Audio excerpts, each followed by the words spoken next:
gross. GDP Live. I'm Pat George. I'm your host. You're shocked? Why are you shocked? Ron's here. Hey, Ron. We got OG Ron here. There we go. And putting this here. All right. So there we go. Gonna have to read the comments live on the phone because, again, for some reason it's not coming up on the webpage. But who gives a fuck about that? It's Monday morning, GDP Live. This is Pat George, and this is the Gross Domesticated Podcast. It's 11 a.m. I'm on time, pretty much. Not pulling a Garfield today.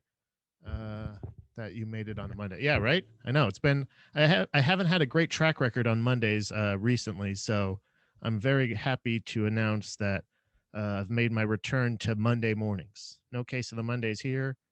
I am here to talk to you guys about all kinds of shit that I did this weekend. Not a ton, but also what you did. You know, hey Ron, how's it going, buddy? Ron's got a big event coming up tomorrow. Something about roasting and podcasting, and they're just having a great time. There's rapping, there's roasting, there's hipping, there's hopping, there's podcasting. It's gonna be great. Check it out. And Karen's here because and honestly, Karen, I wanted to let you know at the beginning of this episode that I did have you in mind. I was like, you know what, Karen usually seems to have Mondays free, so maybe I'll even try to be on time this time. And I did. I really did try. But I've I don't even know, like it's really strange because I was struggling with it this weekend. Like trying to get back, it's really hard to get like it's hard to get what I'm trying to do is like I'm trying to figure out exactly what Baby Mermaid Productions is trying to be. Like what kind of producer I found out I don't really necessarily like doing video. I don't it's not really fun to me. I don't it's and it's not like it's challenging for sure, but like it's not like a fun like challenge to me to like because like the lighting right, you got to get the things right, and like editing and all that stuff is it's cool. Like I don't mind doing it, but it's like one of those things of like how far do I want to take it, and like do I want to have like is it going to be more like a label? I was talking about this with Dom because I was struggling with it of like what should I be? I don't want to be spinning my wheels and not be gaining traction, and also I don't want to get too far away from stand up. Like you know what I mean? Like I don't want to like put all of my energy into a thing that having other people go, hey mom, what's going on? Mom's on Facebook. Uh, there's a like I don't want to have it be like me constantly producing content for other people. So like there's a weird kind of so it's weird to have like nothing but time, but then not knowing exactly what it's a weird kind of anxiety that I know that a lot of people may have, like where you have so much that you have to do and you just kind of shut down. But like I don't know if I have that much. Like I just need to organize it a little bit better. And again, after talking to Dom last night, I feel more focused on what I'm like what I'm wanting to pursue. I still love the audio production. I still like live sound. I like doing all that stuff. Uh, but it's really just kind of I don't know how far into other production. I didn't know how deep it was going to be, but I feel like making it focusing on my strengths and actually having that like so you know anybody again, hey, if you're listening to this, you like what you hear as far as sound or anything like that and you want to put out your own podcast, just email me at babymermaidproductions@gmail.com and we can talk about we can set up a consultation and we can talk about your needs as far as going forward with audio podcasting. So as far as video and stuff, I mean, we can discuss it again. That's part of the consultation. I don't want to ever rule it out, but I'm happy to announce that it's like, yeah, I actually feel like I have a more of a direction, and it's not just spinning my wheels for nothing. But she's here till sorry, I apologize. Karen was pounding off. I have to read it on the phone directly because the son of a bitch browser won't play it. I'm free till 11:40, and I have to and I have really missed hang with all of you these past few months. Well, I have missed your presence here as well, Karen. The fact that you always know the word of the day and you're always willing to help with figuring out any of the problems. You know what? It's never wrong to it's never bad to have another perspective in any conversation. And I don't know, as far as like this stuff, like small business, I don't even know what to do. Like I every time I say company and stuff like that, it just feels so weird and like official, but like it has to be that, kind of thing. Hey, Casey's here. How's it going, Casey? There, like, there's more money in video production because less people can do it well. Yeah, and that's the thing. Is like I feel like I don't know how well or how good I am at it. Like I don't know how well I can actually like edit video kind of thing. Like I don't know. It's cool, but it's also like it's hard to kind of find that inspiration for that. It's harder to get that. Like I feel like I need to go back to my roots of like of what I liked doing. I like doing more with less as far as like sound. I like the finished product when I'm able to do stuff like that. So I don't know. It's and also a website. I have to figure out how to make a website. And I know, trust me, I've been listening to podcasts many years even before I started producing them, and I understand there's easy ways to make a website, but they're just not easy enough for me. My like when they're just like it's easy as drag and drop. It's never that easy. And I think I ended up buying a domain, but that was before I even had the name for the production company. And I can't even remember what the fucking what it was. It was like BMP like company, like I can't remember what the fuck it was, but like there is a domain somewhere.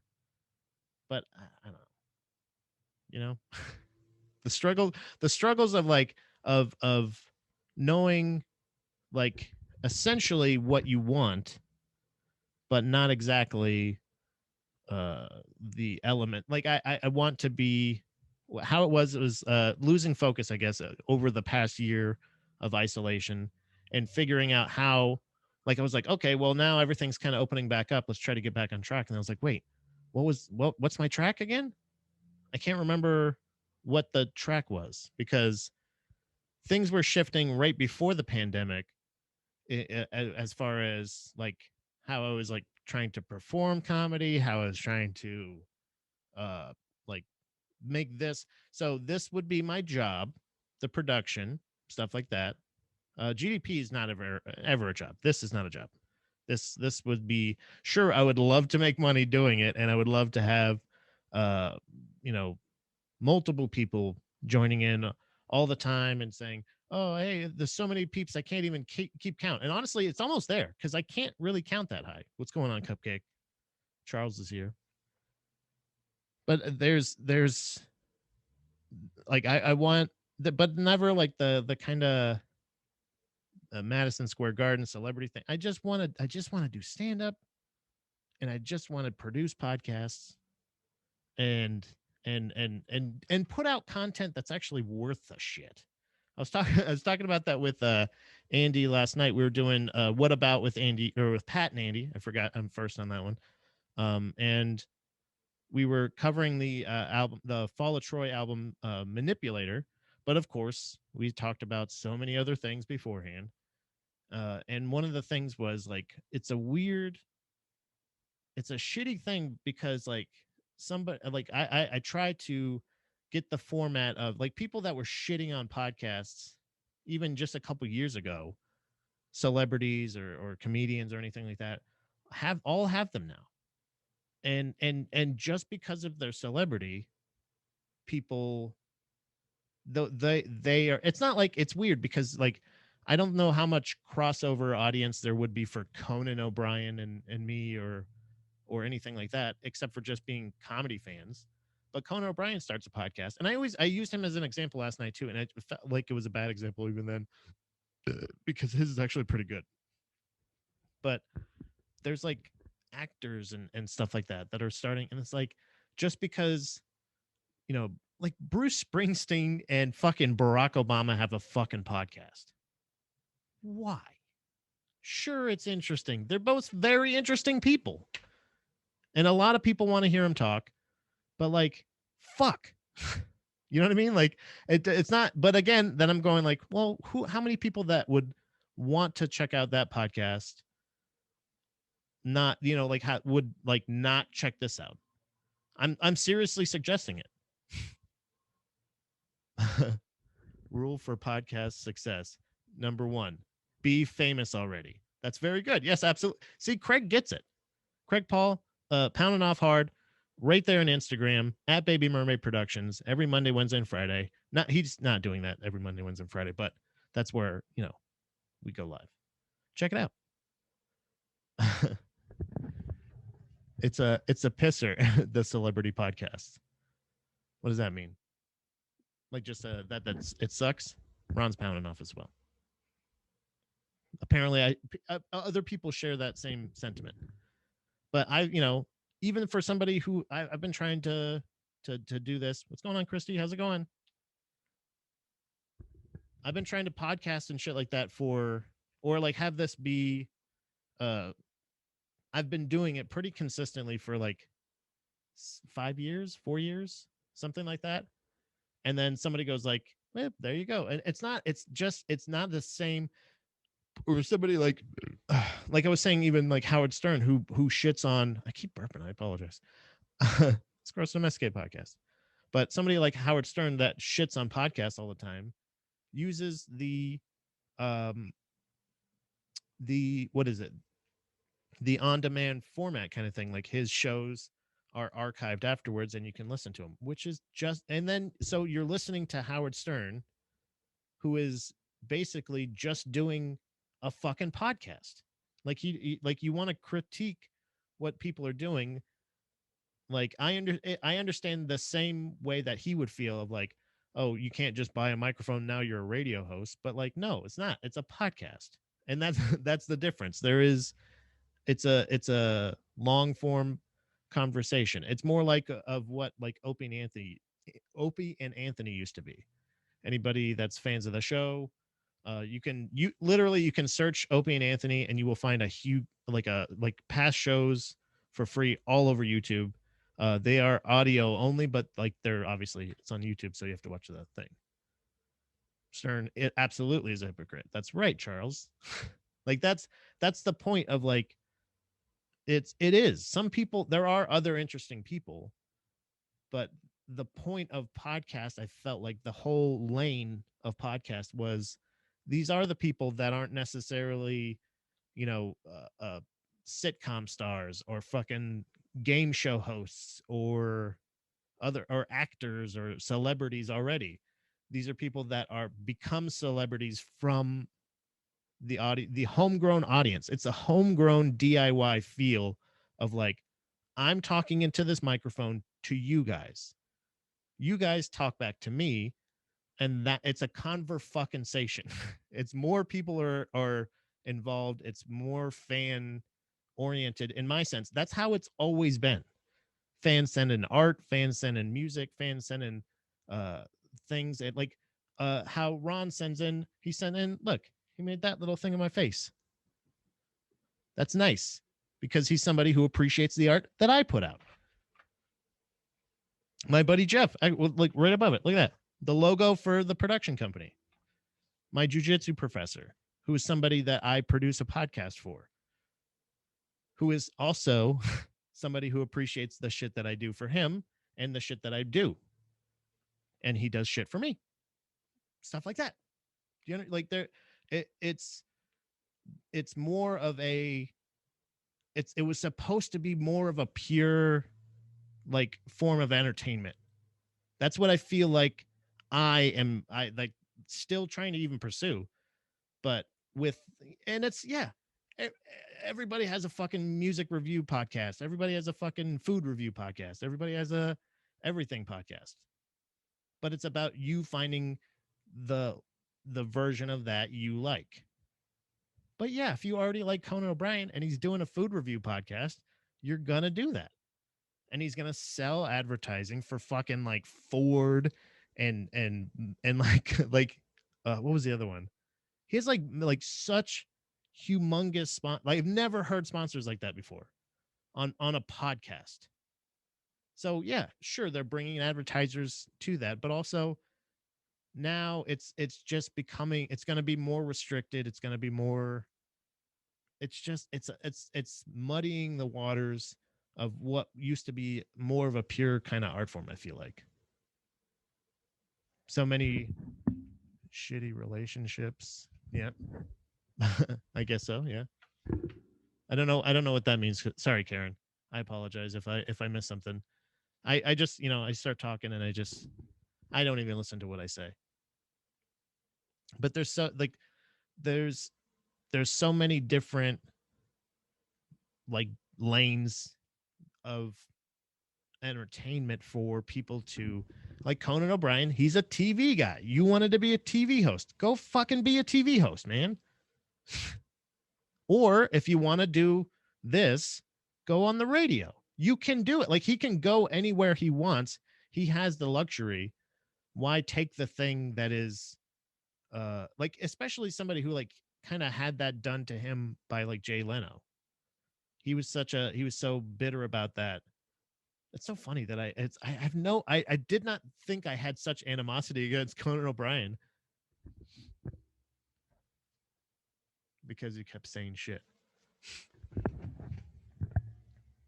They're they appreciate your shit. You appreciate their shit. So many shitty relationships. Oh, I get it. Sorry, Karen. I was right not to get it. But hey, whoever appreciates the show, I appreciate you guys. If you want to tell your friends about it, please do, because it's not just bitching about celebrities that podcast. It's also talking about the art that I enjoy. The art that another thing that we were talking about last night when we were talking about the music. We were talking about the movie Godzilla vs Kong.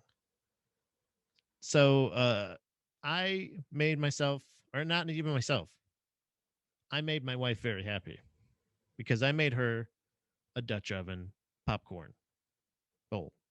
Why did I put it like that? Dutch oven popcorn. I wanted to do the little misdirect of like I was saying I gave her a Dutch oven, but I did not. I made Dutch oven popcorn for my wife at my wife's request. She says, "Hey, could you make some popcorn?" Because it's by far the we sneak our popcorn into the movie theater. That's how good our popcorn is. So, uh it was funny because I had lunch with friend of the show and Peep himself, Ian Strong, from the podcast Strong Words with Ian Strong, and well, we were having lunch at IHOP, and on the ride back, we were talking about the Snyder Cut, and I said, "Well, I don't really give a shit about most superhero movies, but it's in the zeitgeist. I should check out this 4 hour and 2 minute movie that I don't even remember. I had to ask, I still actually have to ask Dominique. I can't remember if we've actually watched Justice League or not. I don't know, because that's what it is, right? I only knew, I searched for the movie by saying Snyder Cut. I typed that in. So I don't even, I was like, oh, it's Justice League. I forgot that that's what the movie is. But I had fully intended on watching the Snyder Cut. But not long after I got back, I was finishing cleaning up the house a little bit, and comes home from work, and she's like, "Hey, do you want to watch God's?" Well, first she said, "Do you want to watch the YMH Live, which is Your Mom's House podcast?" They do a live stream that's uncensored, not safe for work, and it's just essentially this time they kind of just played a bunch of porn clips, which was really weird and unsettling. But they play gross clips. They, it's just even more uncensored version of their podcast, which they've been doing for over 10 years. Just to give a little bit, I don't know why I did the little point, but like, I'm very happy for their success, because it's if there's nobody that's, I'm sure, not familiar with Tom Segura or Christina P or whatever, the comics, but the podcast Your Mom's House is how I discovered them. I discovered Tom via the Joe Rogan podcast, and when he said, "Oh, I have this podcast called this," then I started listening to Tom Segura on Pandora. This was years ago when I was still driving a fucking truck in Florida, and um, I've I've loved his stand up. I love Tom Segura's stand up. His album Thrilled is still one of, and also White Ladies with Cornrows, I think was another one that played a ton back then. That just I fucking loved those albums. Great albums.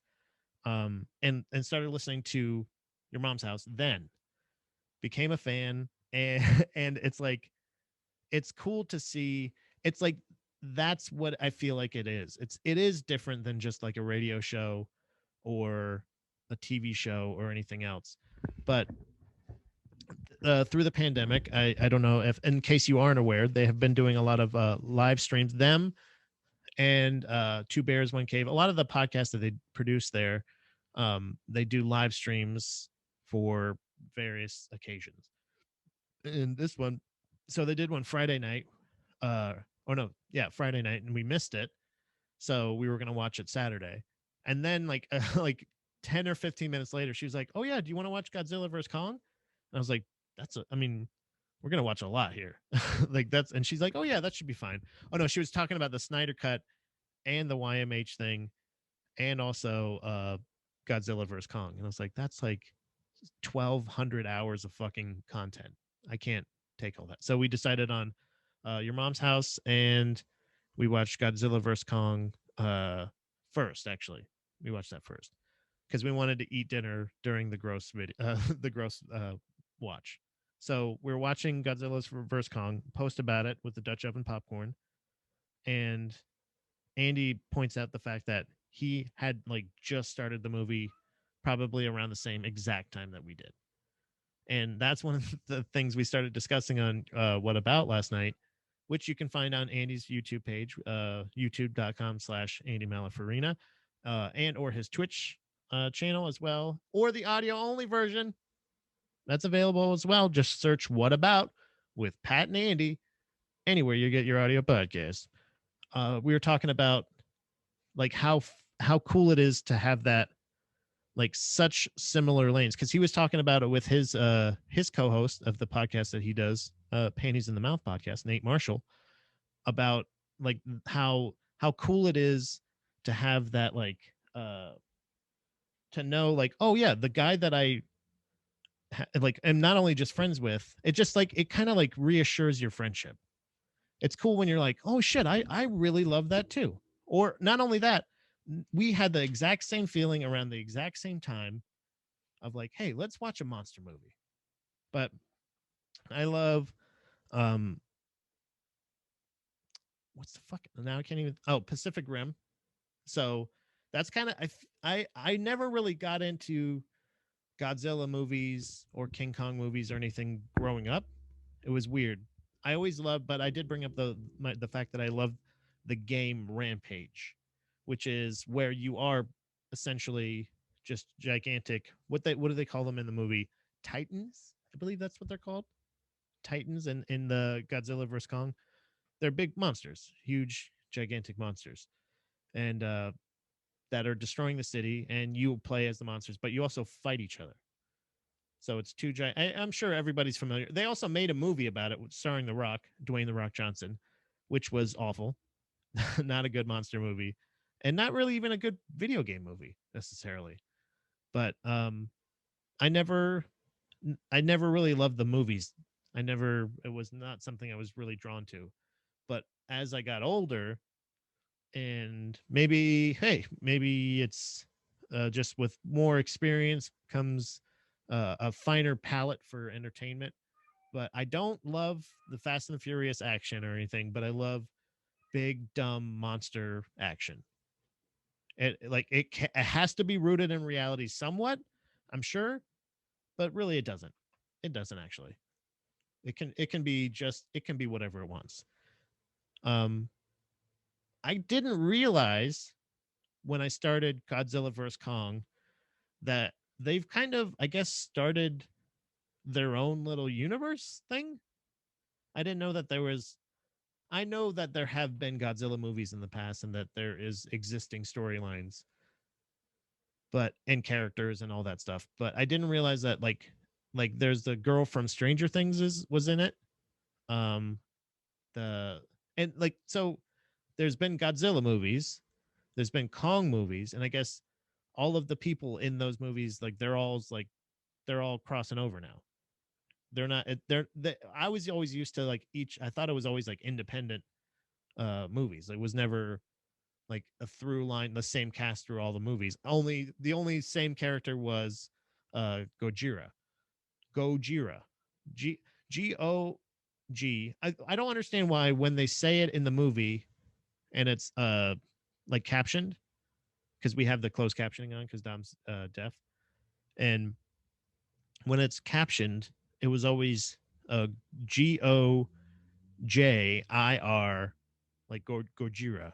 Like, hold on, I wrote it down. Gojira, Gojira. It was spelled that way, but on the thing, like when you click the title or whatever for the movie, it was Godzilla versus Kong. Why is it Godzilla? Why not Gojira versus Kong? Does Kong get a cool different spelling? Kong, Ko Korng, Krang, ooh, like from Ninja Turtles. But my biggest takeaway from the movie: why make it more unbelievable? There's already gigantic monsters. Pacific Rim really nailed that. So I guess there's going to be spoilers. I don't know if there is such a thing as a spoilers in a Godzilla movie because they just redo the same storyline over and over again. Where Gojira is a moody bitch. That's it. Godzilla is has big cat energy. There is I was identifying with a lot of elements of this movie when Godzilla, like, it was essentially like watching the video of Chloe pissing on the bed. It's the same kind of like, what is going on? Can we okay, so again, spoiler alert, please. Spoiler alert for Godzilla vs. Kong. There we go. Did it. Kong knows sign language. You find out a little bit during the movie. And like, can all right, can we somehow get Kong to teach Gojira fucking sign language so it can communicate? Like, it's got the tiny arms, but it doesn't really have tiny arms. It's not a T-Rex. Gojira is just a big old lizard, just a big lizard monster. But Chloe definitely looks like Godzilla.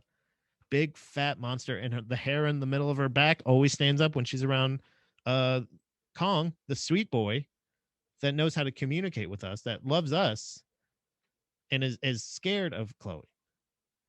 But every fucking movie, every Godzilla movie, is the government or the world is doing something. It was always a message in past Godzilla movies or whatever. It was kind of um they were environmental messages because of it. Godzilla movies started after the bombing of Hiroshima and Nagasaki, and that's kind of became it was a nuclear monster. So anytime there was fuckery about, like, somebody was creating weapons, Godzilla would come in and say, "I'm attacking the city. You should stop creating weapons." And like finally they go like, "Oh, should we just stop attacking it?" And they're like, "Yeah, cool, stop attacking it." And then Godzilla's like, "Cool," and leaves. Like, you got rid of those weapons. You're not making weapons anymore. Cool. Like, just tell us that, or or just like, hey, don't do that anymore. I think Godzilla is here to protect us. That's what, like, they always like reaffirm that at the beginning of the episode. They're like, "Oh no, Godzilla's pissed. What are we gonna do?" And they're like, "Oh wait, turns out he wasn't attacking us. He was trying to protect us." Every time he's just a big dumb lizard animal, and he's just a big moody asshole. Kong is an ape. He's an ape. Kong versus Godzilla ruled for the most part. It was a fun movie, but there was a lot of parts of it that were like, I guess there's a lot of backstory I didn't realize that they were giving Kong and Godzilla, like from the other movies, like the girl from Stranger Things, Millie Bobby Brown or whatever, and her dad and her friend. I think they had in the past Godzilla movies, but I remember the last Godzilla movie I watched. It was the girl from WandaVision. So I guess they've made more Godzilla movies since, and then started their own Godzilla cinematic universe. That's cool. I'm okay with that. Monster movie universe, but let's go Freddy versus Jason with this. And let's bring in Cloverfield. Let's bring in some kaiju from like the Pacific Rim. And then like those big ass son of a bitches, the Jaegers and shit. There you go. If you're I don't I'm sure you've seen it, Charles, but if you have not checked out Pacific Rim, fucking watch Pacific. Did you see it in theaters, by the way? I kind of wish we would have seen it in theaters. Because Kong is stupid as fuck sometimes on just TV. I think Kong and Godzilla, because you kind of feel like you need to be in it. Also, a really funny meme that I saw, and of something I didn't point out in the moment because I knew Dom wouldn't really give a shit. But at one point, Kong, I don't know if you pointed this out because I know, or you saw this, Charles. Charles is a big MMA fan as well, or at least like I know he likes Johnny Bones Jones. At one point, Kong fucking throws a Superman punch, jumps off a building, which is Superman punch is where you kind of kick one leg out. You kind of you look like Superman, but your leg it's you have to look it up.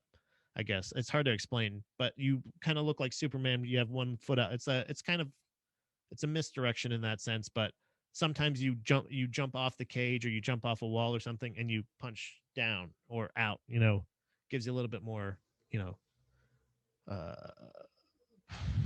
speed, power, speed and power. Um, but at one point, Kong fucking jumps up on this building and like Superman punches Godzilla. I was like, that's fucking awesome. I'll finish him. Hammer fists. Let's go.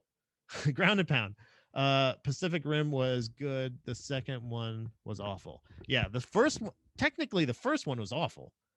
The first Pacific Rim is terribly acted. But you're not like if you're gonna watch a monster movie and then you're gonna critique the acting, like it's come on, what are you doing? That's it. I think the found footage element of the monster movie with a Cloverfield was what was the newest angle that you could find in a monster movie. Since then, you're not finding new lanes of monster movie. You're not going to find a new thing that you can do in a monster movie, in my opinion, unless you start doing crossover shit more. So like Congress Godzilla is really smart and really entertaining. It was would have been a lot more fun. Did you get to see it in theaters, Charles, or did you watch it on HBO or streaming or whatever, any other thing? I don't watch a lot of because we don't have cable, so we don't watch a lot of like live broadcasts. So I don't see a lot of advertisements for new shows or anything. Truly, and this is an admission on my part. Aside from sports like MMA or hockey, or that's pretty much it.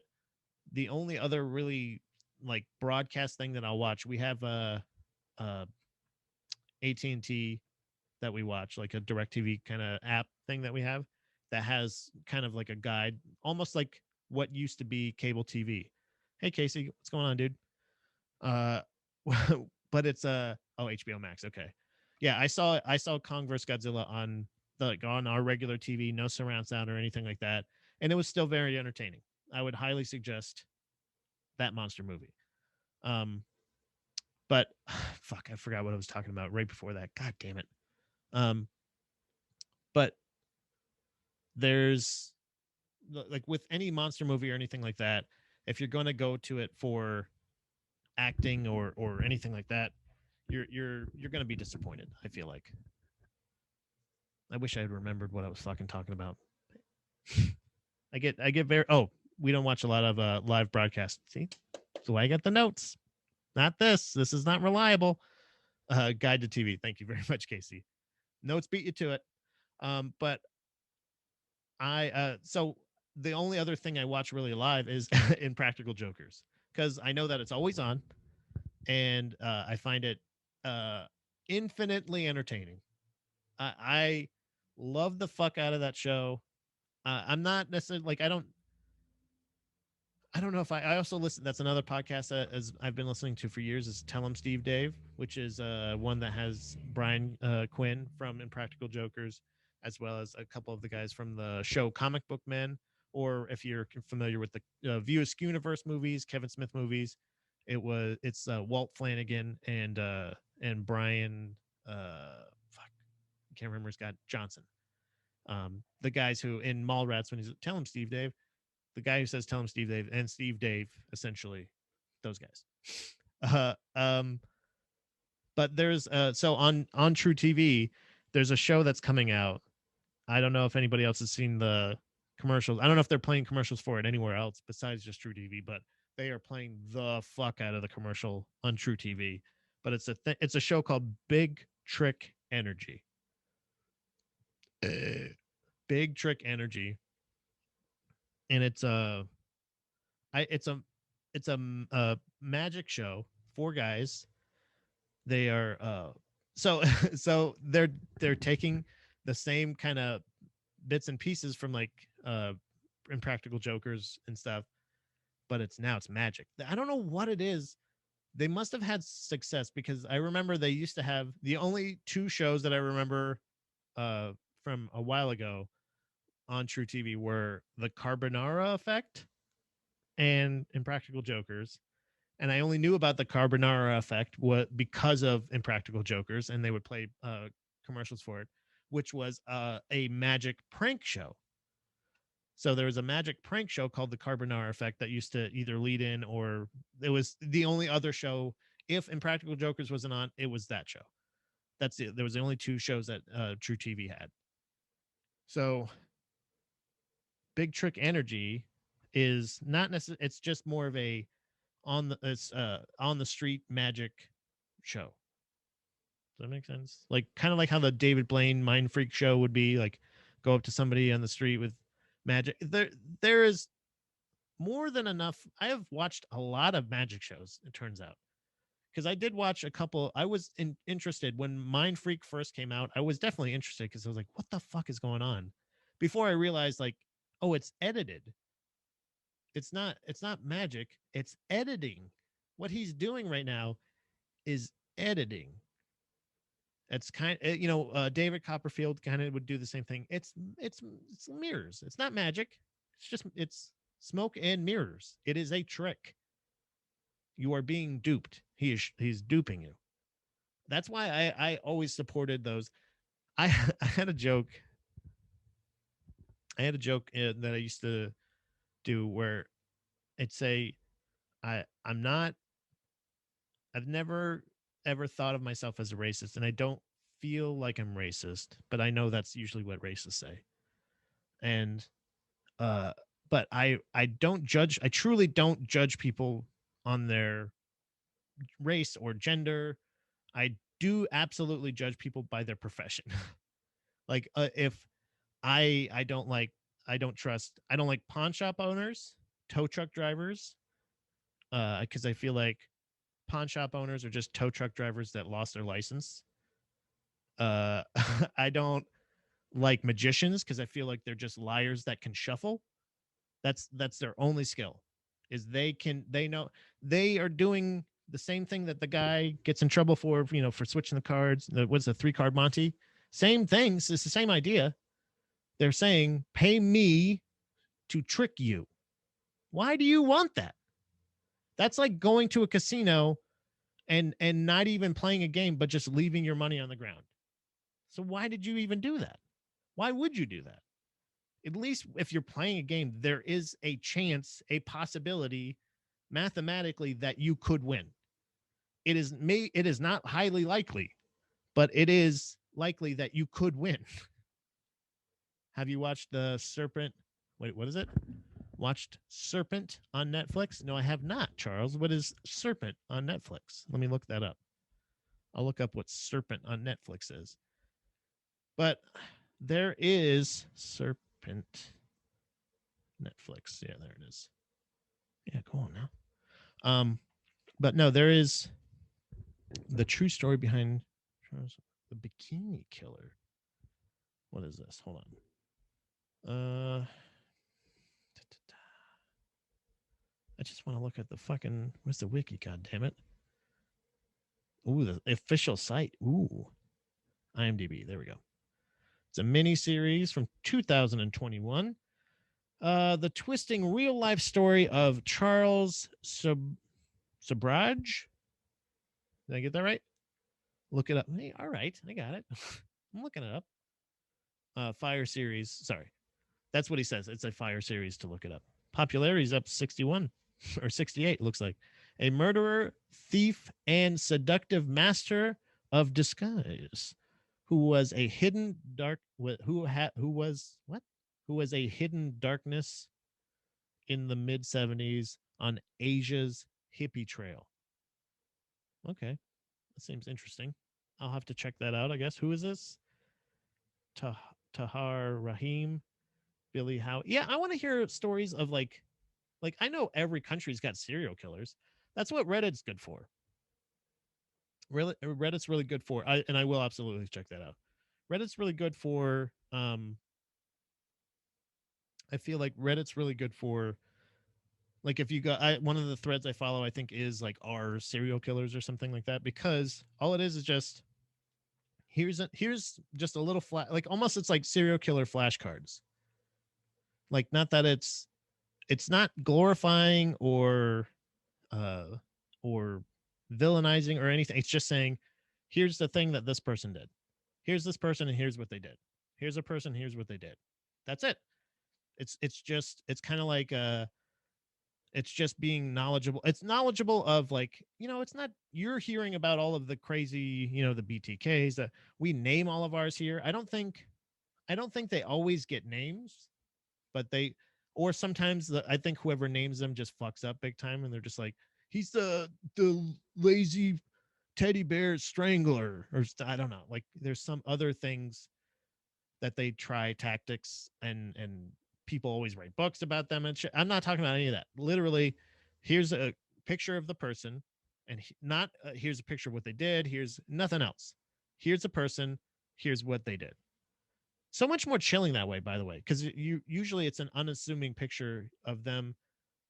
Like it's just a picture of them. It's not always like a mugshot. So it is. There's a lot of times. So a supervillain supervillain sports cards. That's a good way to put it too, Charles. Yeah. You don't jerk off to serial killer threads? No, but there's plenty on Reddit to jerk off to. Trust me. I watched, actually, that's a good point. I'll get back to the magicians in just a second, but since we're talking about Reddit, there was a Oktoberfest video that I watched. I put the link in the description of the post here on Facebook. So if you want to check it out, if you're on Instagram, it is in the post, and it will be in the post on the Instagram, or sorry, the YouTube, as well as the audio only version that I put out. I'll have it in the description. The link is in the description, but it's an Oktoberfest video that I don't even remember what thread I followed that this came up, or it might have been just like trending or something. It is marked NSFW because it is not FW. It is not SFW at all. That means not safe for work, Mom, if you're watching. And it is not. SFW would be safe for work. If you see NSFW, don't click that link. So actually, maybe I'll update the description to say NSFW. But it is a video. Here, I'm going to actually play it a little bit so you can hear a little bit of the video. It is nuts. There is also, I don't believe, any description. Yeah. So yeah, there's some explanation in the thread, but the video starts out with here, let me play it. So in the video, it's like 2 minutes and 31 seconds. By the way, I thought for the first time I watched it, I remember it being like, it seemed like so much happens in this video. that I'm like, is this for real? Like the video starts out with this guy just pissing, and this other guy that just walks in front of him doesn't notice at all, just walks right through it, and then goes right to these ladies sitting at this table snorting white powder, 100%. A lot of quite a bit of white powder, like lines of it on the table. And then at another point, the waitress or the girl sitting at the table takes one of the huge steins that the beer wench just brought over and like drags it across the lines of white powder that are on the table, which they are also rolling up bills and snorting. What's going on, Ian? How's it going? I'm talking about an Oktoberfest video that I stumbled across on Reddit. We're talking about Reddit somehow. I don't know how we were talking about magicians and serial killers, and we got here.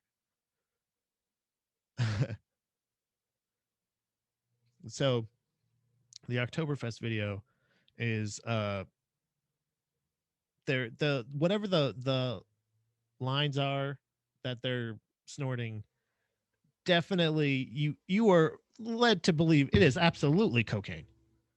It looks like cocaine because they're drinking beer, they're partying, there's lines on the table, um and and the fact that they dragged a beer through it, you would think you found I found that John months ago on Black Twitter. Yeah, I'm not. I don't think it's from this year by any means. I'm sure that this is a compilation of either past years or this is maybe because again, there's no explanation whatsoever. But but there is a so there's a so also there's quite a bit of inappropriate touching as well. I'll warn everybody. Trigger warning for that as well. Everybody in the video is absolutely fucking smashed. It's Oktoberfest. You hate to generalize, but really, they absolutely are smashed. There's a, there's a, I mean, and I don't, I by any means want to, I don't want to generalize what, but you know, they're making out like but they're, and they both look at the camera. They are very, very obviously getting filmed doing this shit. The dude driving through the table. Oh yeah. We're getting there. So I'll narrate it to whoever that doesn't feel safe or anybody that's at work. I'll just explain it.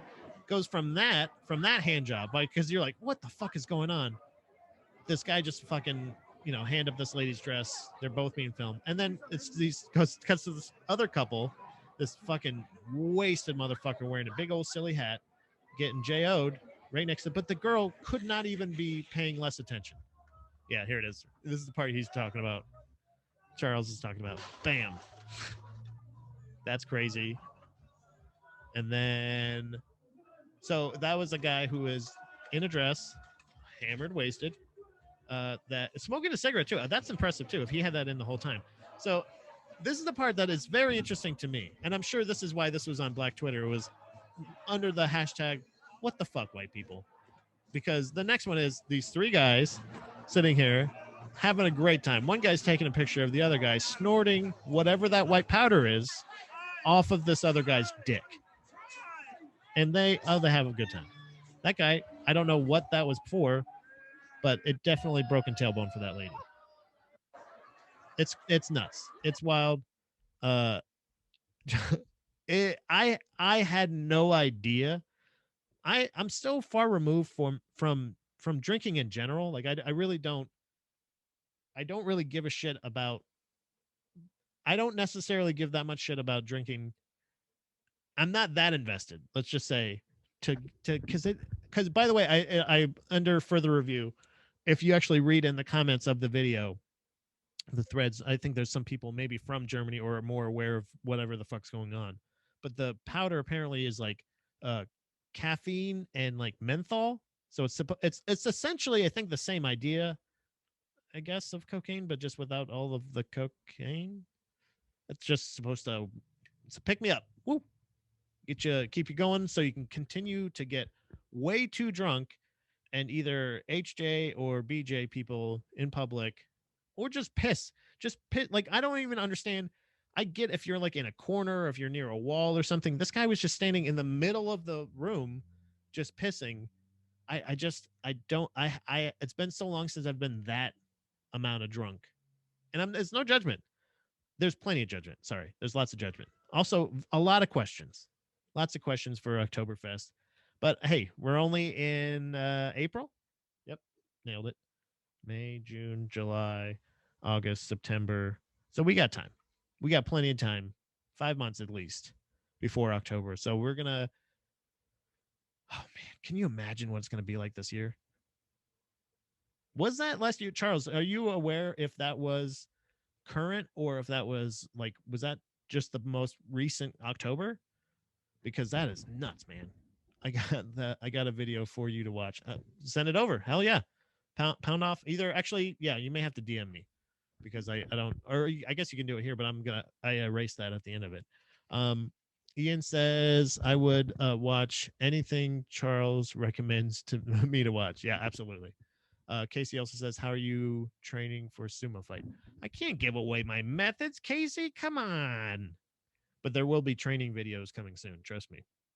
Also, I wanted to talk to John. I haven't heard from him in a while. I know he had a huge Easter celebration yesterday, so I hope everything's well with him and the family. But I was going to talk to him about when we could start getting hacks back off the ground because it's starting to warm up, baby. Let's get out there and because I got to start training for that sumo fight.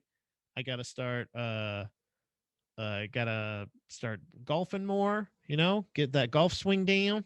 Get some more episodes of actually we also talked about Ian and I about a possibility of future shows that we could be producing together, which is going to be fun.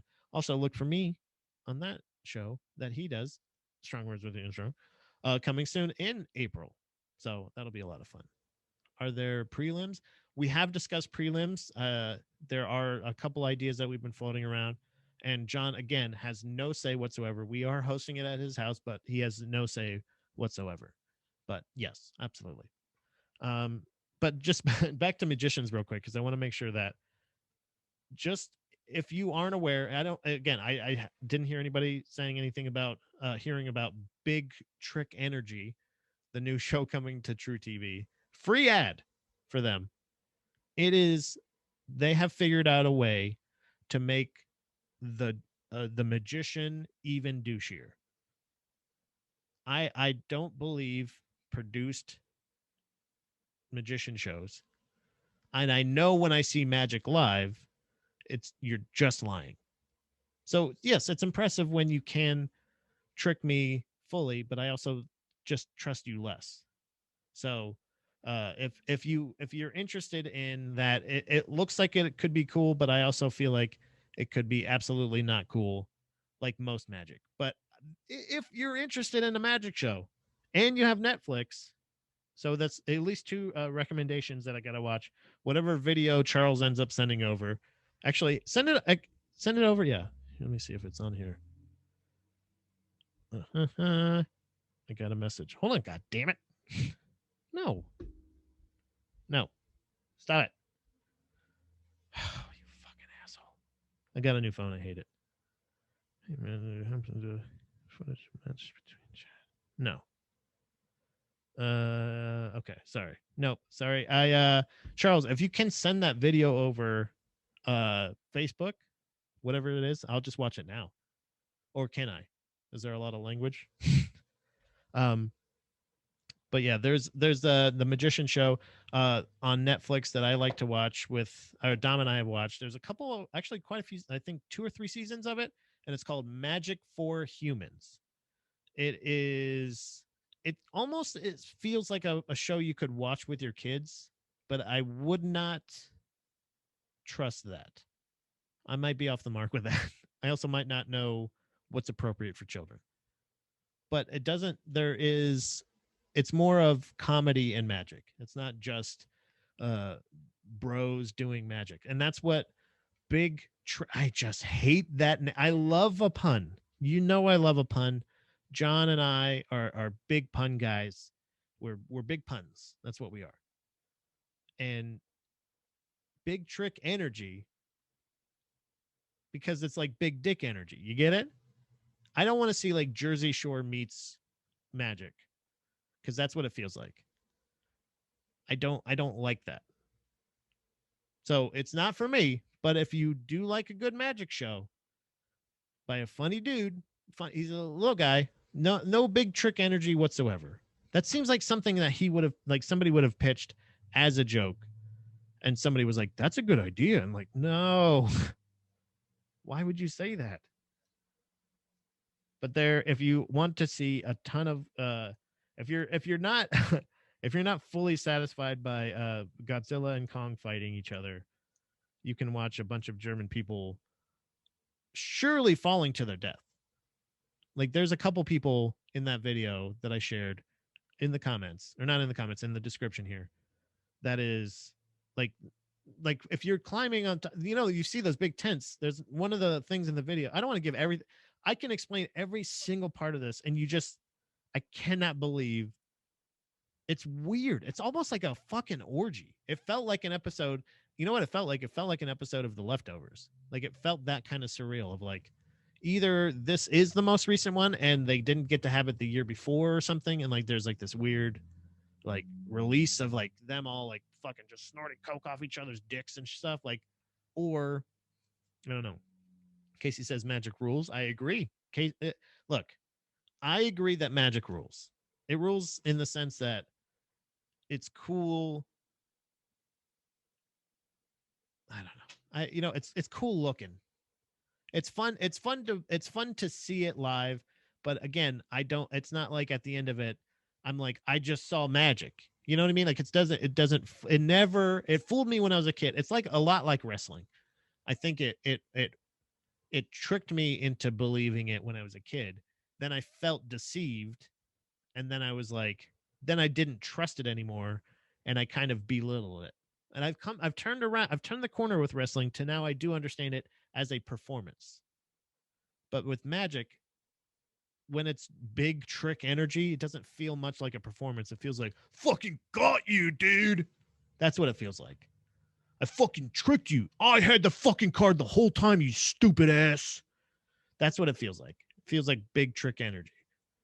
But when it's magic for humans, it maybe the name just got me, but I do enjoy I'm gonna look up how many seasons that has. Magic for humans, but we got some pound in here.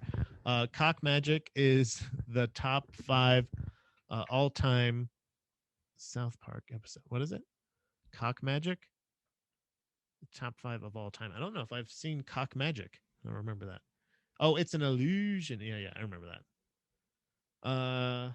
Magic for, I want to get that guy's name too. It's like Justin something. It's a reality show.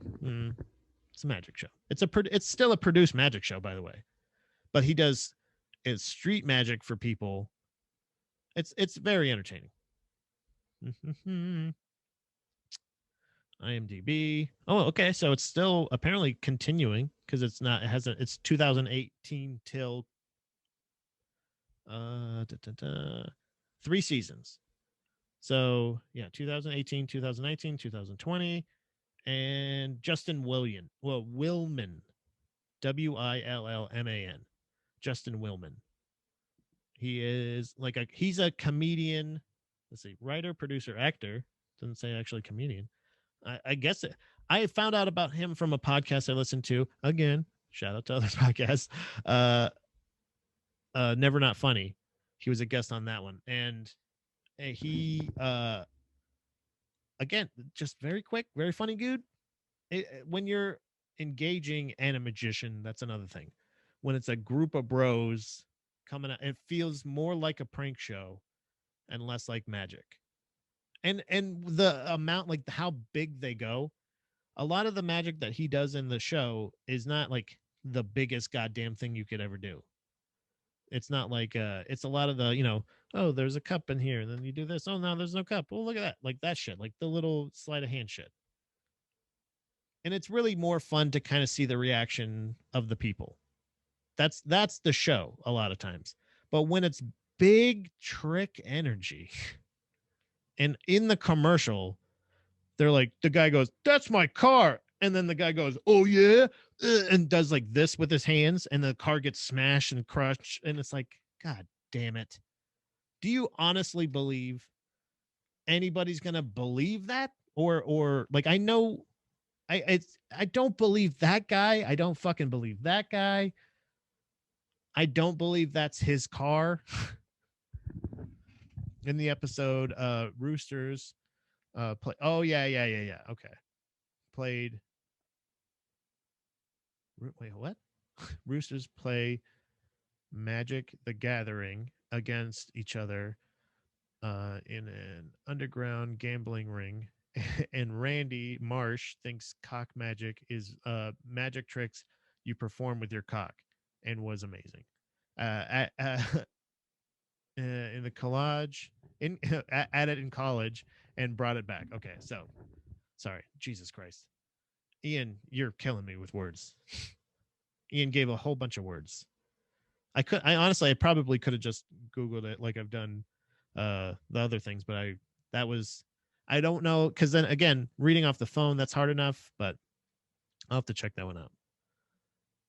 South Park just got so good to a point where I like, I don't know, I lost the connection to it. I think around the time, not like when they started when they made the game and everything, when they started making a ton of games, I was like, not like the early one. I remember the very first game that they made. I was super excited about, loved it.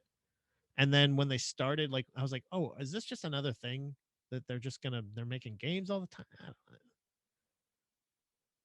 They're just, it's good. I know it's good.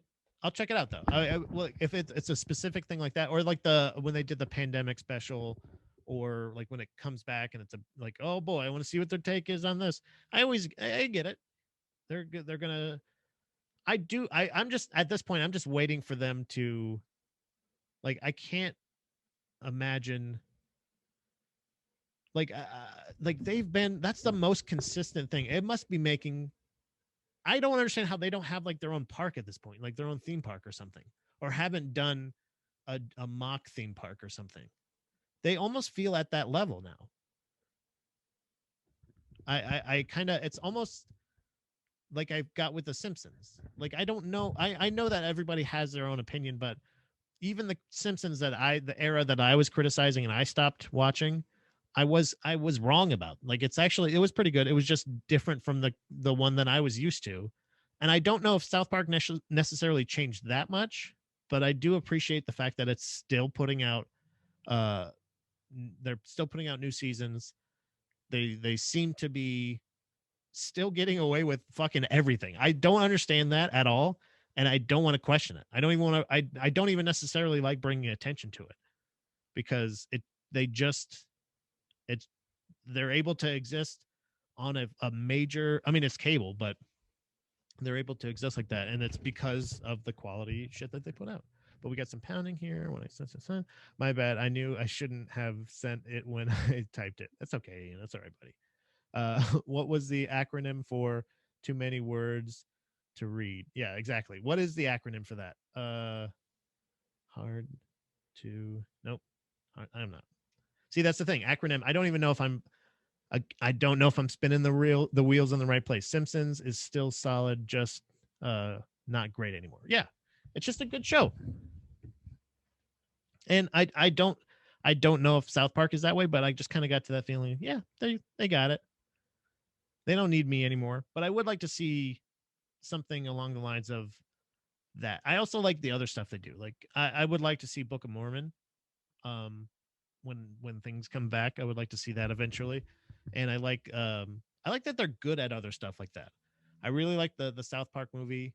Um, I really liked what else? Like Orgasmo. I liked their movies that they did.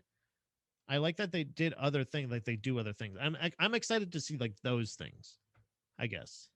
Like I thought when they started doing Book of Mormon and they're doing other movies and stuff, Team America, how the fuck can I forget Team America?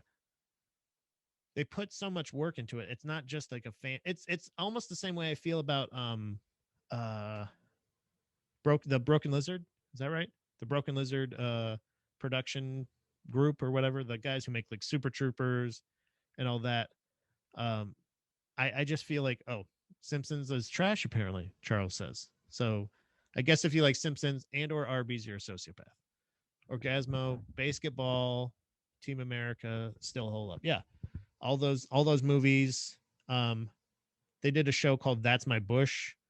That was like I even though it wasn't the best thing that they've ever done, it's still I like the fact that they do interesting things like that. So I guess I'm when they started doing other things like that, I thought because they didn't, they're still making move. I guess when was the last movie they made? Was Team America, right?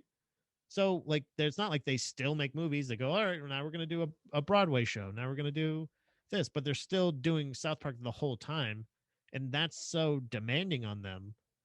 You would think that eventually they would like. I would forgive them if they gave it up, but why? If Comedy Central is still cashing checks, it's like the exact opposite of like a British model. But that show now, I would think, unless it eventually does get canceled or something like that, would make them like an endless amount of money in residuals or whatever the reruns, syndication. That's the word I was thinking of. God damn it, brain's not firing right. Need food. I have everything laid out. I already have everything picked out. Everything I'm gonna have for lunch is ready to be made as soon as I quit. I'm being a good boy today. Um, but yeah, so Kevin, we're just to catch you up. Kevin Broches is just joined the chat in IG, and we're talking magicians. We've talked about monster movies. What else? We talked about forgetting stuff. A whole bunch of stuff today. It's Monday, man. You know, and don't forget if you ever join the GDP live. You can pound off on Facebook at the Gross Domesticated Podcast page, just like that page. You'll get notifications every time we go live. I also share it on my personal Facebook page, Pat George, so you can join in there. You can pound off in the comments or on IG Live. You can join in at Baby Mermaid Productions. Just follow that page. You'll get notifications every time I go live, and you can ask to join. And it's kind of like calling in because I don't save the video of the Instagram at the end, but your voice will be featured on the video here on Facebook as well on YouTube at Baby Mermaid Production, and the audio only version. And my brother's here as well. What's going on? Hey, Cricket. So, stage magicians, street or real? Oh boy, here we go.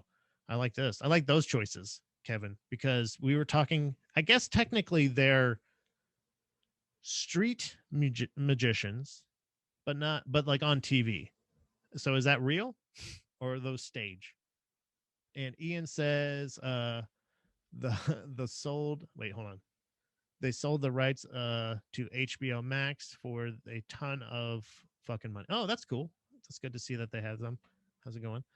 Um so I don't know which version of Magic that is, but I was talking about the show Big Trick Energy, which I, I'm the more I say it, the more I hate it. The more I hate that, even though it's a pun, and even though I get it, and that's the feel of the show. Uh, it's it kind of seems like a prank magic show. Like all of it seems overly produced. We're talking different magic shows. I don't like magic. I don't trust magic. Magic has let me down. Magicians are uh they're just liars. I've said it. I said it at the beginning of the show. They're just liars that can shuffle. But the I just thought it was funny that even when you thought like Chris Angel or David Blaine or any of the people that are like kind of famously known as being douche bags, you up the douchiness with like, yeah, big trick energy. They got the name and work backwards. Yeah, that sounds like an edgy magic, Dark Lords. Yeah. Okay. So maybe it's just out of my realm of comprehension. At least magicians don't tell you to clap and laugh. Exactly. Magicians are more accomplished hypnotists. Hypnotists. Don't like hypnotists. I don't like anything that's like your skill is to lie or deceive. The same way I feel I went way hard on Meryl Streep. I don't like Meryl Streep because of a an acceptance speech that she gave. I think it was some like lifetime achievement award that she was getting, and in her speech, she's talking like she's like, oh, how important acting is and how all this other stuff. And she says, and then she mentioned somewhere in her speech that she goes, and like she just like, and by the way, kind of thing. It felt like uh martial arts is not art. And it's like, oh, the martial arts is not art. And this is somebody who just received a lifetime achievement award for professional lying. So why the fuck should we get her opinion about what she, like, okay, Meryl Streep, you're really good at being more interesting people. Awesome. Keep up that great work and you'll get another shiny statue. You know, like that's the same way I demean that the same way someone would demean, oh, you get your pretty little colored belt and you're better at a martial art. Like, yeah, like I don't understand why she had to take it down. It was so unnecessary in a speech to like, as an artist receiving an award for our first of all, art is subjective, but enough of your peers think that you are great to receive this, or enough of the people that you think or you acknowledge that matter gave you this trophy. The same way I would want a belt promotion or anything like that. The recognition, that's not what you're supposed to be doing it for, but you're supposed to be just doing it because you love it.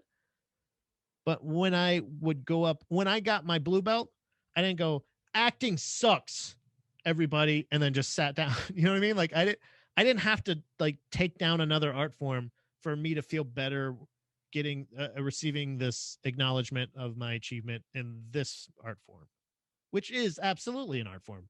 Meryl, Meryl Streep did Death Becomes Her. Her option on art is invalid. Now take it easy, Ian, because I actually kind of like that movie. It's not the best movie, but you're right. That's why it's not the best movie. Meryl Streep, you just are really good at being at reading words convincingly. If your skill is being other people better than other people, cool. So Meryl Streep, and then when you're yourself and you go up to receive your award, you're like, and by the way, martial arts is stupid. Like, does that make you feel better, Meryl? You bitch, you fucking asshole. I don't get it. I don't understand why, if unless like she had been threatened by ninjas, or I don't know. I can't even speak to her experience, so I really I can't fully hold her against, or I can't hold her to this negative outlook that I have. You know what I mean? But Genuine Pat absolutely is here. Thank you very much, Casey. Thanks for the assist. I forgot. He was here as soon as that fucking asshole received her fucking trophy and said, your art is dumb. Like, what the fuck is that? What if a painter went up and said, "Thank you for my acknowledgement of saying that I have the best art. Cool. Thanks for my best art award." Compared to the people in this room, or in this governing body or whatever. And now I'm gonna say, musicians, you're trash. Why would you do that? And also, why would you go after martial arts? The one and only like group of artists that know how to beat the fuck out of you. Like, that's their art form. It's a very true art form in my sense. Like, there's no, like, there I don't think there's a lot of people that can just start one day and just be awesome at martial arts. Like, just amazing. Like, beat the highest level or the most elite athletes in that thing. But somebody absolutely could come in and go, there's so many different times that people come in, this is their first movie ever, they've never been in a movie before, and they just won a fucking Oscar for the best movie guy or movie lady. Or people that go like, oh, I've been writing screenwriting classes forever, I've been doing this, whatever, and then somebody just goes like, oh yeah, I wrote a thing about my life. growing up was hard, so I just wrote all the hard stuff that happened to me when I grew up. And they're just like, oh, then you win. You're the best person who wrote words this year. Great job. You wrote movie words, and they were the best. But then, like, how much does that have to do with people's performances of those words? Was those the best, or just, you're just reading them flat? Whose voice are you reading them in? It's all fucking subjective. Awards for arts are weird. I acknowledge that. It's still nice being recognized, but don't take that opportunity to fucking take a shot at another art form. It doesn't make any sense. And I feel like it demeans your accomplishment. Maybe I'm wrong. I didn't win a Lifetime Achievement Award for fucking lying to everyone in the world. I'm just saying the movie may be enjoyable, but it's not art. Yeah, you're right. Absolutely. I appreciate the clarification, Ian. I apologize. I know you weren't necessarily coming at that movie, but still. Death Becomes Her. It's a pretty good movie. Bruce Willis, Roseanne. No, that's not the one. That's She Devil. That's a different one, right? Something like that. Death Becomes Her is with Meryl Streep and fuck, Goldie Hawn. Is it Goldie Hawn? I think I saw that in the theaters. Isn't that fucking weird? Goldie Hawn, right? Fuck yeah. Kevin's pounding off as well. Kevin Brushes says anyone can just go buy a trophy. True. That's very true, actually. But it's when you're gifted a trophy. There's something about it. Like if you buy a gift card, is it still a gift card? That sounds like a fucking premise. I apologize. That was not meant to sound like a street joke or anything. But really, if you buy yourself a gift card, isn't it just a card? Isn't it just a money card? Can you buy yourself a gift? Hmm? Now we're getting all fucking philosophical up in here. It's fucking crazy. Mixed martial arts gives her a pass because the Devil Wears Prada. Every professional fighter agreed that they love it. Well, that's nice. I didn't know that there was a whole committee about it. The mixed martial arts community got together and they're like, all right, Meryl Streep's talking shit. Do we kick her ass or? Yeah, I love that movie too. Yeah, me too. All right, well, never mind. She lives. She will continue to live for now. Yeah, you can treat yourself. Who else is gonna? It's a good. Yeah, that's a good point, Kevin. That's a good one. I like that. But if yeah, if you buy yourself a trophy, I don't think necessarily buying a trophy is the sad part if you buy yourself a trophy, but if you get your own trophy engraved, then then you're picking the words, then you have to try to be a little bit humble. And if you're winning a trophy, the whole point is they put the inscription on it and they say like world's greatest fucking jujitsu guy or fucking basketball player or whatever it is, like baseball participation something like that. They put the inscription on there and then they hand it to you and they say you earn this. But if you say, okay, I'm going to buy this trophy and then have it put the greatest number one person ever and then this date and then this time, then you're like, ugh. So there's nothing wrong with buying yourself a trophy except for the fact that I don't think you'll feel the same satisfaction as if you earn or win a trophy. Something about someone else's disappointment or sadness makes winning a thing that much better than just like getting it. Like if you win the lotto, you don't necessarily feel the same way as if I think you would win the same amount of money in a prize fight. If you won or if a contest or a trivia thing or something like that, as opposed to just like scratch off or just picking numbers, you're still excited that you have that money for sure, but you're not the like I would have to believe. I have not done either one. So this is purely speculation. I have not won a prize fight or the lottery to that extent ever. But I would have to assume the initial feeling, still probably shock, uh, amazement at the fact that you have a ton of money now. But in the prize fight, I think there's relief at the beginning. So there's like a calm relief, excitement, holy shit, I'm rich, other things, um that's exactly how it went down. That went down. Okay, well, yeah. I think I think that they're like, he's talking about the committee, by the way. I think having a group of people subjectively decide who wins a trophy is bullshit. Compared to uh, legitimately defeating someone for it. Put put the five best actor nominees in a cage and make them earn it. Or even like a battle of wits, or like a game of cornhole. You can do anything. I like it. There's a very low bar for me for accomplishment in that sense.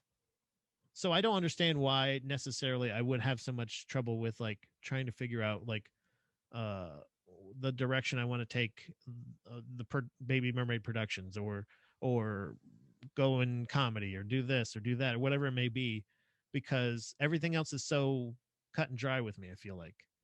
So it's pretty simple. If you can get more points in this thing than I can, everything else is the same. I stand on this side, you stand on that side, this, whatever it may be. And or horse, or literally, if anything, get five best actor nominees, and then, because you're saying all of them deserve it, all of them are being considered for it. You can't say we all know that four of them are shit, but let's figure out which four of them are, right? No, they are all nominated for it. So if they're all nominated for it, make them earn it in a different way. John Montag's here. Maybe have a longest drive contest. What's going on? What's going on, Pete? John Montag, associate producer and art director of the show, is here now officially. In the chat on Baby Mermaid Productions on Instagram, we're talking about, uh, I think, we're different ways, because Meryl Streep. I don't even know when this was. I can't. It so distinctly like was implanted in my brain that Meryl Streep was accepting a lifetime achievement award for lying, for acting and all that stuff. And in her acceptance speech, she like came at mixed martial arts, saying MMA or martial arts are not arts. And I thought how like no other accomplishment would be, well, like football players don't win the Super Bowl and go baseball's dumb, you know. They don't You don't win a championship and then in your like you don't have to bring another art form or another thing down in your uh uh acceptance of your fucking subjective art award. The thing that we were talking about how stupid it is to win an award for art, and how if you this is funny, I'm literally catching John up right now. And it's also helping me remember too. Isn't that good? And different ways now we're exploring different ways for our actors and actresses nominees to who's truly the best. So either a game of horse, cornhole, longest drive competition, something like that. If you defend the thing you do, you're a dork. Uh-oh. Is that the thing? Is that what you mean? I'm a dork. Fuck. Most good at art. Or if it's a championship, like, so let's say uh if you're the best actor, like say you win best actor this year, why don't we hold you a little bit more to the standards of a martial artist or a prize fighter or a fighter in any sense, kickboxer, Muay Thai fighter, anything like that. We'll hold actors, not that we make them beat each other up. We won't even do that. And not even make them compete against each other in that sense. But if you win best actor this year, the person that is nominated for best actor next year will, like, their performance will be directly compared to your performance that year as well. Like, you have to act against each other. You're actively trying to outact another male actor, and like throughout the year, they're talking about all year, like they're being like, man, fucking this Joaquin Phoenix, he is on a roll this year. He is putting out. I know movies don't work the same way as sports. Like, you can't just go like, oh, movies out, movies out, like in response. But your body of work for that year that is being released has to be directly compared to the winner of the year before, their body of work that year as well. And if you can't successfully defend your best actor award, you lose it to that person. You are not considered the you. And then the same sense that like somebody calls you champ, you still get a little award on your shelf and everything like that, but that's not the best actor award. That's the one that you won and you didn't successfully defend it. Until you successfully defend your best actor award, I want reigning best actors. That's what I want. I want reigning, defending, undisputed best actors. And then we'll see if it's an art form or not. Sorry, I'm reading off the phone, but also, John, so bear with me as far as pounding off, or reading your guys' pounding off. Pam, your art was the prettiest art of all the art. Yeah, you win. Isn't that from The Office, right? Yeah. I'm a big believer of you can shit on something until until you've what? You can't. So wait, hold on a second. John, slow down with the typing. I'm a really big believer of you can't shit on something until you've tried it. I think that's what he's trying to say. So she just needs to try to martially art karate, fight someone, and then I guess she's open to openly criticize it. Maybe she has. Maybe she's taken like a judo class or something. But why not have somebody I think that's a really good that's a good system to have. It's kind of like a golden rule of like don't shit on something until you've actually tried it. You cannot like something. You can also just not comment on something. I think that's the other option that a lot of people forget. If she truly feels like, oh, the martial arts are not art, then okay. But what does it benefit you to mention that in your speech? Except for just upsetting those people. And then what are you doing? What you just won a lifetime achievement award. Why isn't that enough? Because how many of those has she won? And how many of those does she really deserve? After a while, I think she has to realize if I'm realizing it as a performer now, where I have like very little, if no status whatsoever, then she has to be somewhat aware of it. Or maybe that's what makes celebrities, being so completely unaware of the fact of like, do you just won? Like people think you're I honestly could not necessarily give a shit about Meryl Streep one way or another. I absolutely have enjoyed a lot of her work, but I think if she never existed, I don't know if I would be yearning for a Meryl Streep type. Give me a lady with a real sharp face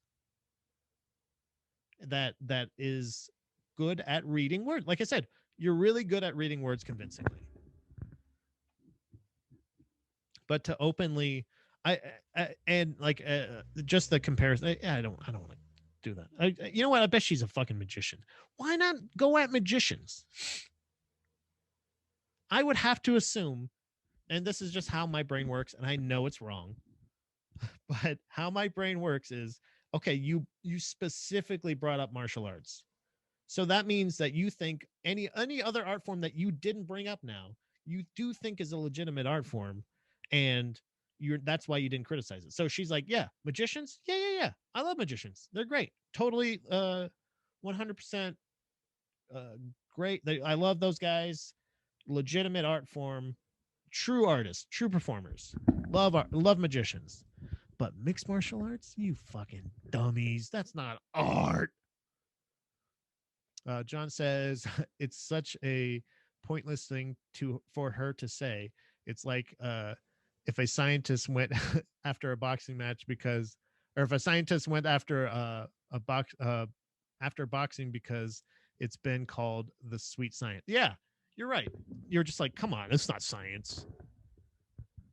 Pfft, there's no science. Where's your beakers? I don't see any beakers here. All I see is a guy, stupid meathead. But then you notice, then you watch fucking Instagram slow-mo clips of either MMA fighters or boxers, like their stand-up and them slipping punches. Dude, like it's fucking crazy. Jorge Masvidal in the championship fight, the first one, he's gonna have another one coming up. But the first fight that he had against Kamaru Usman for the welterweight championship, there's a clip that I didn't save actually. I wish I had, but there it's him just slipping punches and just like encountering and smiling and laughing at him as he's doing it. And it's just so I can imagine that frustration of being a professional fighter against another professional fighter that's just that little bit better at it than you are, as at least in that sense of like, okay, whoop, whoop, whoop, like this thing, and like just laughing at you as you're doing it. Like that's got to be so fucking frustrating. I love that you are still so mad about something that she said years ago. Yeah, I took it so personally because John says beaker fight. But yeah, Ian, I feel like because like John pointed out, it's so unnecessary to say. Like there's no reason for you to bring that up, that it and for her, for the irony, her not to realize the irony of the fact that like you're receiving an art award, and it's like I don't know, lifetime achievement for fucking lying. If you call dance an art form, then lighting so then fighting is one too.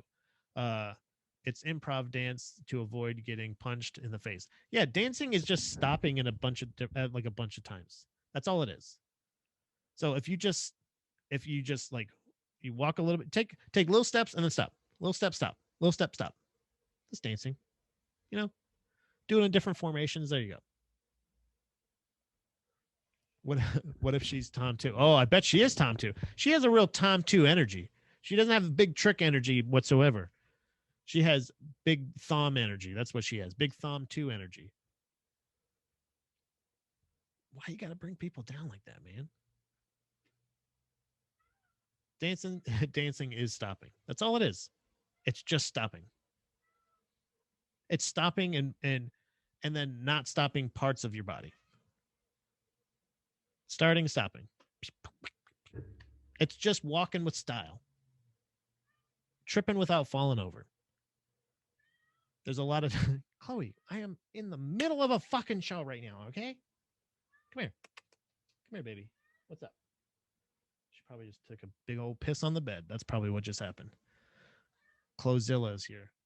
Yeah, I'm really into ballroom stopping and hip hop stopping. The pop locking, you know what I mean? That's just, hey, there it is. Now I'm stopped. Okay, here's dancing. That's it. Just did it. Was I a robot just now, or was I dancing? And Meryl Streep's like, yeah. That's cool. But martial arts, martial art, like it. Uh, I sound like okay. So I sound definitely. I sound like one of the people that is trying to sign you up for jujitsu. I sound like a person that owns a jujitsu gym. But when Dominique said, I said, you know, you should try it. Just try it out. I think you would like it.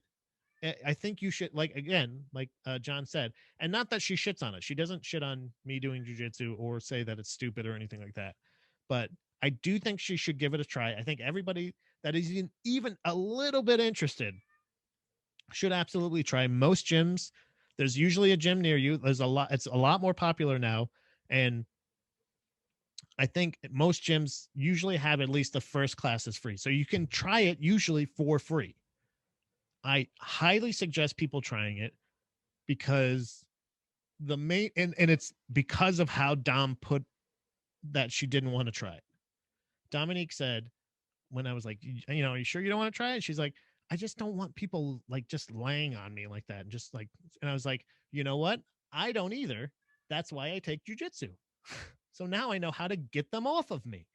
So now anytime anybody gets on top of me, I know that I feel confident enough that I could get the fuck away from them if I need to.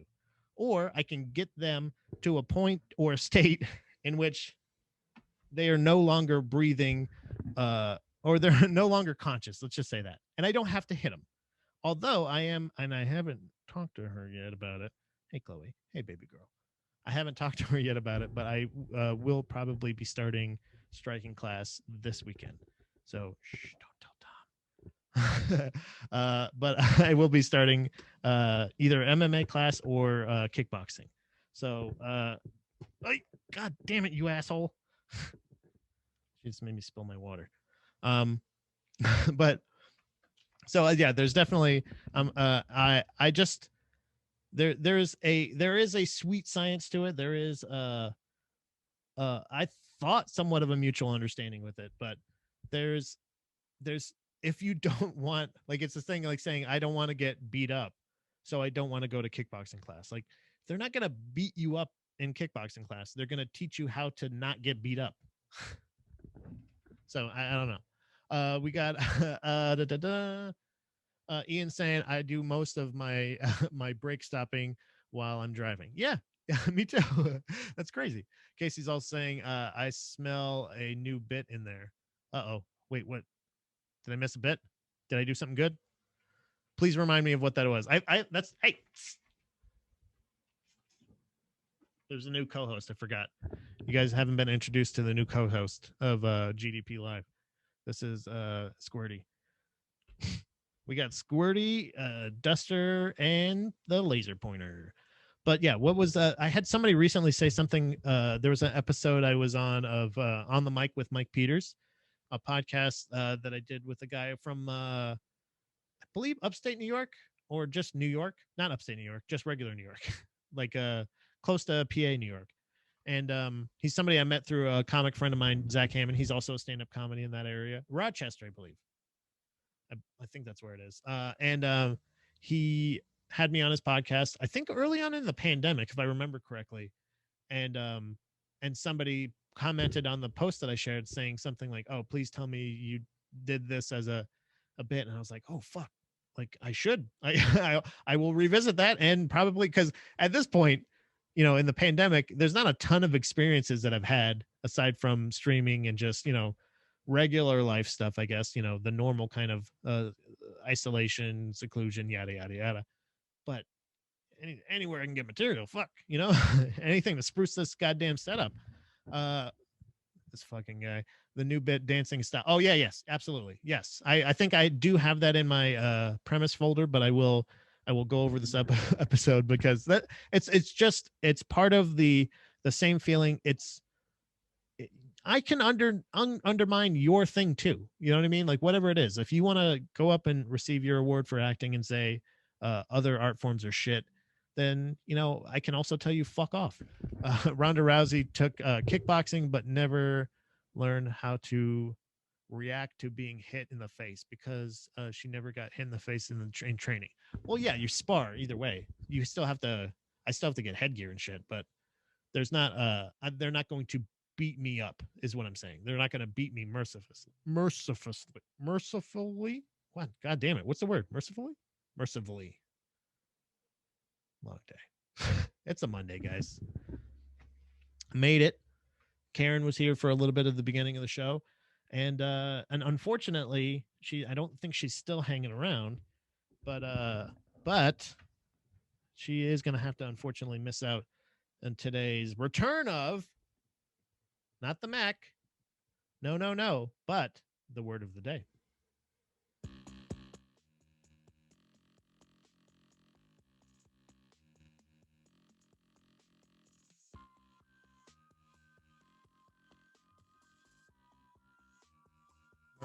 Merciful.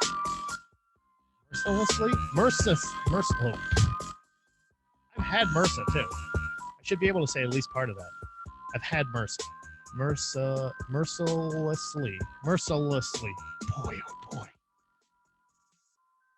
I'm not feeling confident going into today's word of the day. That's for sure.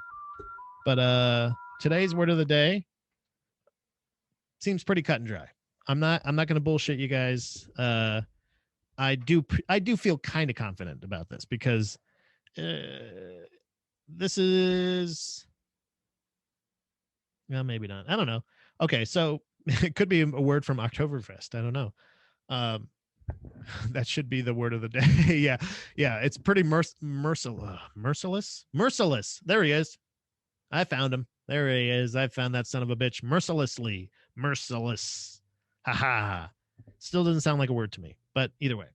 But today's word of the day is pretty simple. 1, 2, 3, 4, 7 letters. Capital VULGATE. Now, if anybody's a Star Trek fan, you can probably kind of fake your way through this one, because instead of Vulcan, it would be Vulgate, right? Same number of syllables, right? VULGATE. Vulgate. Let's see if I'm right. Vulgate. And word of the day from wordgenius.com. Wrong browser. Gotta go over here. There we go. Found it. Vulgate. Vulgate. Nailed it. And the lady's back too. Solid. Good pronunciation too, I think. Vulgate. It is a noun. Vulgate is wow, and they got the origin is Latin, 4th century. It is got a couple of definition here. Vulgate. Volcano toothpaste. Yes, Kevin, that's very good. It could be volcano toothpaste. So Vulgate. I get Vulgate whitening because I want to make sure that I keep these pearly whites, the same.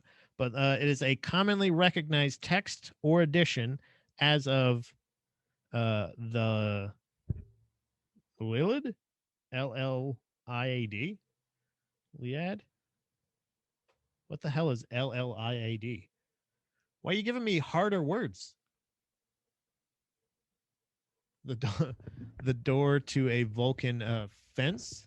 The Vulgate. Yeah, absolutely. Make sure you shut the Vulgate. Don't let the dog out. Close the Vulgate. Lock it. Lock it from the inside. Thank you. Number 2 is also a common or colloquial. Fucking nail that word. Colloquial speech. I don't understand this, by the way. Vulgate. So, okay. Look at this. Examples of it in the sentence. This will probably help. Shut the Vulgate.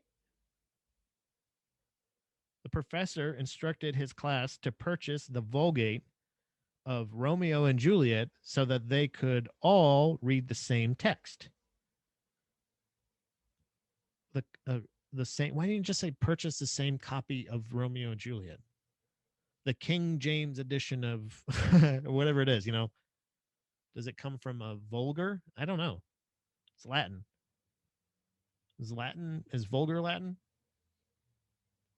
Why? So another example of it in a sentence. While I use flowery words on the stage, I prefer to vulgate with my friends. Common or so I guess it's like slang. I don't really like this one. I like your guys's. I like it either being volcano toothpaste.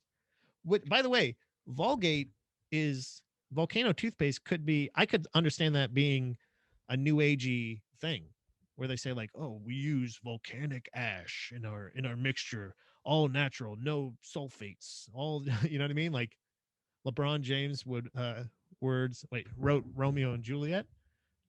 yeah, the King James. I checked out. Yeah, sorry, no, the King James edition of Romeo and Juliet. Oh man, I've been shaken by words today. Whether it be pounding off in the comments, in the explanation of another word that I don't understand, you use another word I don't understand. I hate that. But then redeem myself just like Christ in Brazil with the fucking colloquial. I just nailed it again. Colloquial. Mercilessly. Man, oh man. This show is fucking working. My speech is improving. I will be a broadcaster. And this is how I will talk. There it is. The lava really controls your tartar. That's right, Kevin. If you get Vulgate right now, we will throw in the whitening strips for free. Get Vulgate. It's got the power of the volcano right in your mouth. If you take it, you put it on your tooth and your toothbrush. Make sure you put some water in there and it'll steam. That's how you know it's working. We put volcanic ash in there. We mix it in there for all of that. Uh, Patty shakes. Wait, was this Patty Shakespeare? Yes, Shakespeare. Kevin, you know what? I like you. I like you a lot. Kevin Brosh is pounding off hard in the comments at Baby Mermaid Productions on Instagram. Sorry, I heard a noise over there. I wasn't looking for you. I know you're not here. I don't think you're here. Um, that's why Icelanders have such amazing teeth. You're right. See, it's all adding up. I feel like there's some kind of new age stuff with volcanoes that they always try to do. Like either they sit in like or they put like the mud, like there's that, you take the hot springs. I don't know. Something about the minerals. I don't know if you guys knew this from participating in peeping and pounding every day in GDP Live, which I do appreciate you guys doing that. But I am no scientist, not a very educated man. So pumice stone, that's a real thing, right? Pumice stone is a real thing. Also, they do lots of things with rocks, hot rocks. People love hot rocks with like pampering yourself. I remember the only time I've ever gotten a massage, uh this the lady put like hot stones on my back. I mean, I said yes, I consented to it. She didn't just throw hot rocks on my back, but she was like, you want the rocks? And I was like, sure, yeah, rock it up, let's rock.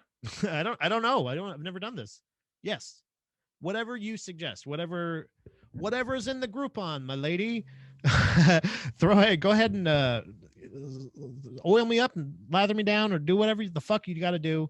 If I get a boner, I apologize. You do not have to address it. I'm glad. My wife was in the room. I call it his and her hand jobs. That is a couple's massage that was all brand new. It was my first ever massage. I got to experience it with my wife, who has gotten massages on multiple occasions.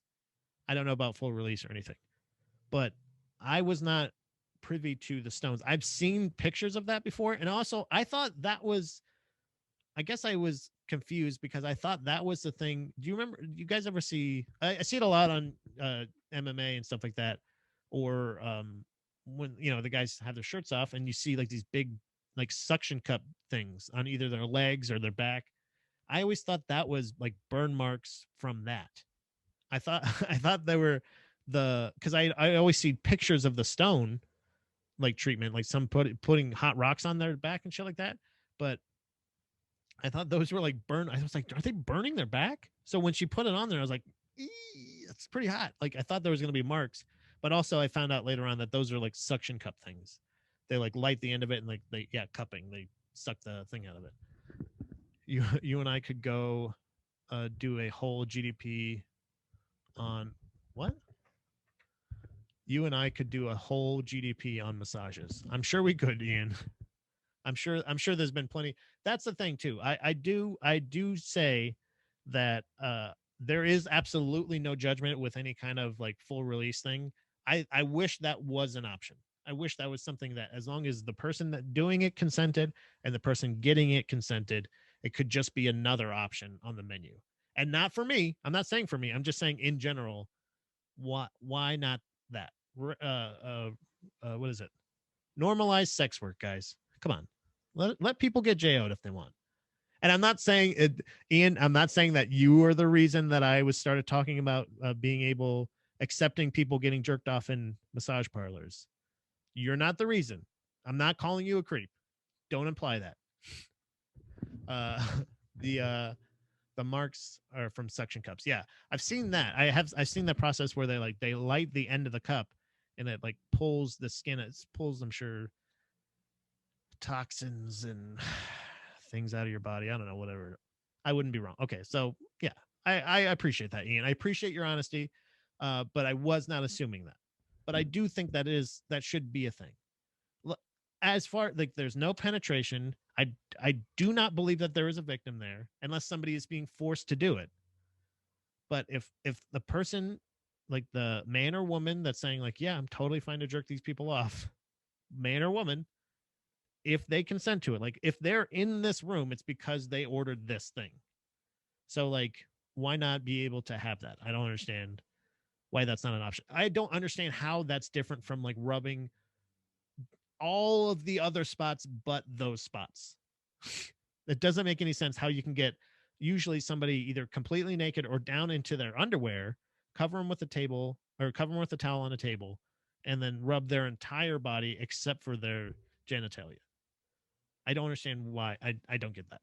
It seems weird and like it seems very close minded. And again, somebody who would not, I'm in a committed relationship and I would not get one of those.